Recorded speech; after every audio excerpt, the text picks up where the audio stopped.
This is KGW News at Sunrise. Good morning, and thank you for getting up with us on this Saturday morning. I'm China Green. This morning on Sunrise, a wild escape has come to an even stranger end. A dangerous man who police say escaped from the Oregon State Hospital has been found. Why? Firefighters actually had to help rescue him. Plus, growing frustration over unsanctioned homeless camps in southeast Portland, what neighbors are saying this morning. But before we get to all of that, let's say hello to Daisy Caballero and our first look at the Saturday forecast. Good morning, Daisy. Hey, good morning, China, and good morning to all of our viewers. I wanted to start off with a beautiful look over the Portland metro area through our Wells Fargo sky cam. I mean, can we just hear it for the sky right now? We're holding those mid-60s right now. Today is going to be warm, but we're also tracking the potential for some isolated thunderstorms as we're looking at this band here. So I'm going to zoom in as it's really passing west of Pendleton and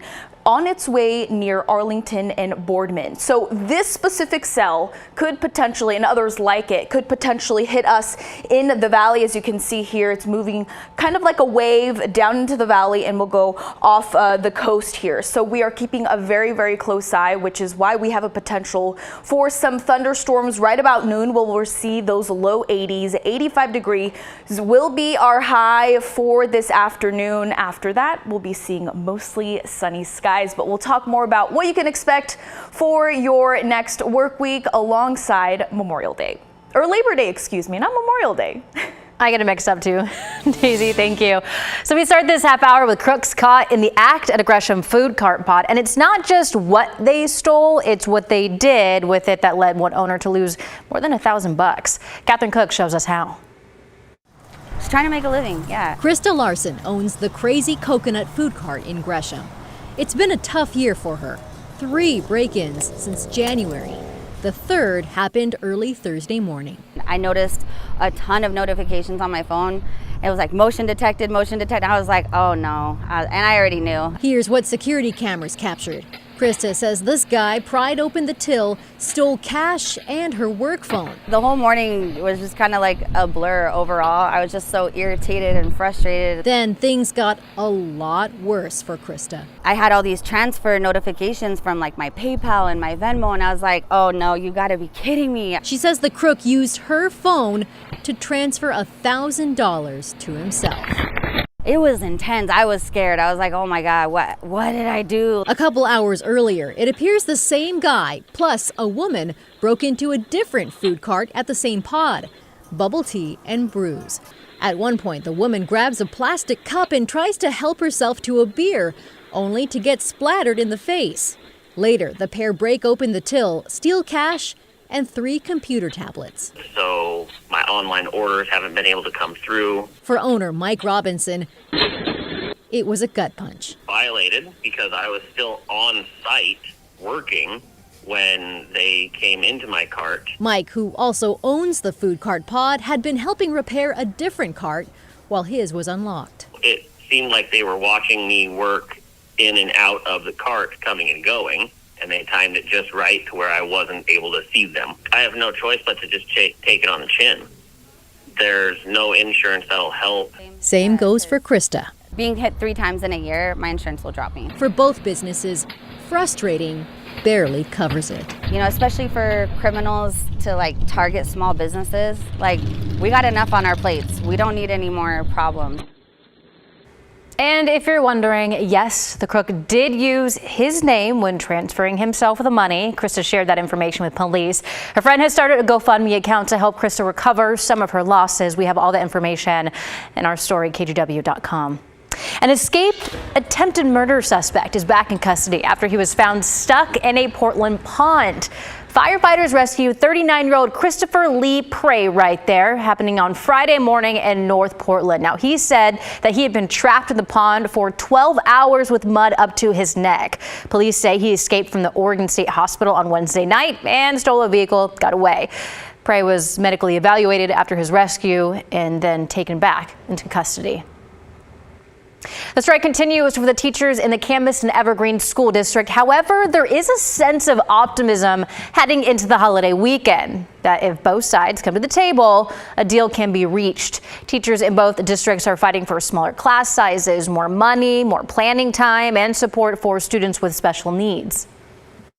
That's a huge issue right now, are the special education supports and what that looks like. There's 100 unfilled paraeducator positions right now in the district. The district has changed their special education model, and it takes the supports to address that. Bargaining is still underway. This is the first time Camas teachers have gone on strike. Evergreen, however, went on strike at the start of the school year back in 2018. But those aren't the only strike issues in our area. More than 3,000 nurses at OHSU may strike as well. We'll vote next week on whether to authorize one. The Oregon Nurses Association says it has been negotiating with OHSU for the past 9 months without coming to an agreement on a contract. Voting begins next Wednesday, September 6th, and ends on the 17th. In the meantime, Powell's Books will be closed Monday while employees strike for Labor Day. This is Powell's Workers Union's first strike in 20 years. The union has been in contract talks with Powell's for the last 6 months. They're asking for more money and affordable health care. Powell's tweeted, quote, "We deeply value our employees and respect their right to engage in protected union activity, which includes a strike. We understand it can be part of the bargaining process, and we will honor and respect it." Turning now to our homeless crisis. It has been just over a month since Portland's first large sanctioned campsite opened in Southeast, just off of Powell Boulevard. It can hold about 200 people. At last check, 80 had moved in. Prior to opening, the city made an agreement with the surrounding neighborhood associations. Now, part of that agreement was that there would be no camping within 1,000 feet of the site. But when we checked this week, we found camps already popping up well within that zone. Many are along train tracks that run next to the site. It's kind of stupid to me, because if they wanted to get more homeless up off the streets, you would think that they would maybe reverse that law or that rule and have it where you would want to set up your tent within 1,000 feet of them, so they could know that where you are and get you on a list or something, instead of the reverse of that, City says, well, I can't touch it, it's railroad property, and the railroad property says, well, I don't have the resources to do anything about it. It's okay, so now what do we do? Union Pacific Railroad tells KGW they are working constantly to address illegal camping issues on their properties across Portland. The mayor's office tells us the railroad property falls outside of the city's control. They'll also say mayor is sympathetic to frustrations over the camps there. They say he's tracking the issues and working with railroad leaders to find a quick solution. An Oregon nonprofit is partnering up with 18 different brews across the state next month with its Cheers to the Land campaign. It's all to raise money and save farmland from developers. About 80% of older generation farmers do not have a succession plan to pass on their land and keep it producing. That opens a door for developers to buy once the current owners retire or pass away. Now, this campaign is hoping to raise $24,000 to help permanently protect ranch and farmlands for the next generation. Farming in this country is the backbone of our existence, and the depletion of these small farms is significant to that. Succession is really critical.